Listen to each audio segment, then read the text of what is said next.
इस पार्ट की शुरुआत वहीं से होती है जब इजुन चाइल्ड के हाथ पर किस कर रहा होता है।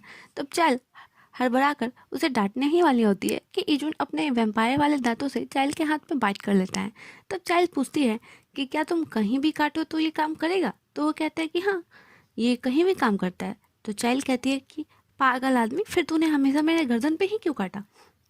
तो इजुन कहता है क्योंकि मुझे वही जगह पहले दिखी। फिर चाइल्ड इजुन सबको कहती है कि अब ना तुम मुझे हमेशा बाइट करना। तो इजुन कहता है कि नहीं नहीं, मैं ऐसा नहीं कर सकता। तो चाइल्ड पूछती है कि तुमने आज क्यों बाइट किया फिर। तो इजुन कहता है क्योंकि तुमने अभी इतना अच्छा डांस जो दिखाया है। तो चाइल्ड कहती है कि मैं तुम्हें हमेशा एंटरटेन करूँगी। तो इजुन कहता है नहीं नहीं, एक बार ही बहुत है।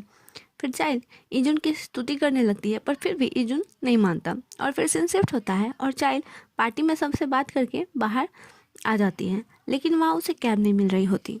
इजुन उसे लिफ्ट ऑफर करता है और चाइल्ड उसके कार में बैठ जाती है। फिर वो उसके पास जाके पूछती है कि क्या तुम्हारे मैनेजर को पता है कि तुम एक वेम्पायर हो। तो इजुन हाँ में सिर लाता है। फिर चाइल्ड पूछती है कि क्या वो भी एक वेम्पायर है। फिर इजुन हाँ में सिर लाता है। तो चाइल्ड कहती है तब तो हम दोनों आराम से बात कर सकते हैं। तो एजन कहता है कि बस अब फिर से वही राग मत अलापने लगना कि प्लीज़ मुझे काटो, प्लीज़ मुझे काटो।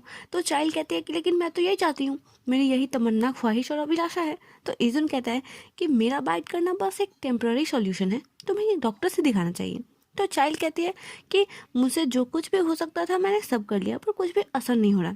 इसलिए बस जब तक मेरे इस नए ड्रामा की शूटिंग ख़त्म नहीं हो जाती तब तक मदद कर दो। तब इजुन चाइल्ड के पास जाकर कहता है कि तुम्हें अपना फ़ोन उठा लेना चाहिए, काफ़ी देर से रिंग हो रहा है। तो चाइल्ड देखती है कि वो यून का फ़ोन होता है और इधर इजुन को 5 साल पहले की बात याद आती है जब वो ऑडिशन देने गया था। तब ज़्यादा वो फेमस नहीं था, उसने वहाँ पे चाइल्ड को देखा था। फिर इजुन सोचता है कि मुझे पता था कि मैं कभी ना कभी तो तुमसे मिलूंगा ही, आखिर वो दिन आज आ ही गया, अब मुझे तुमसे क्या बात करनी चाहिए। तभी चाइल्ड इजुन को इग्नोर करते हुए यून से बात करने लगती है और यून का वहीं पोपट हो जाता है।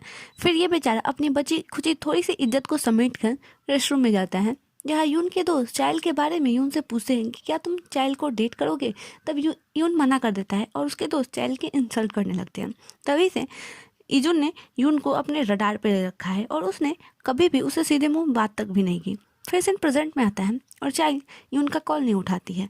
तो इजुन पूछता है कि क्या तुम इस छछुंदर, मेरा मतलब है कि इस यून को पसंद करती हो। तो चाइल्ड के क्लूलेस एक्सप्रेशन को देखकर कहता है रहने दो, मैंने कुछ नहीं पूछा। तब चाइल्ड कहती है कि तुम्हें कैसे पता चला, तुम तो काफ़ी ऑब्जर्वेंट हो, प्लीज़ इसे सीक्रेट रखना।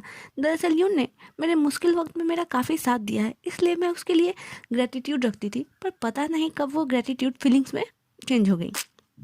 फिर इजुन चाइल्ड को उसके घर पे छोड़ देता है और वहाँ से चला जाता है और अपने मन में सोचता है कि यून मुझसे तो बेटर ही है।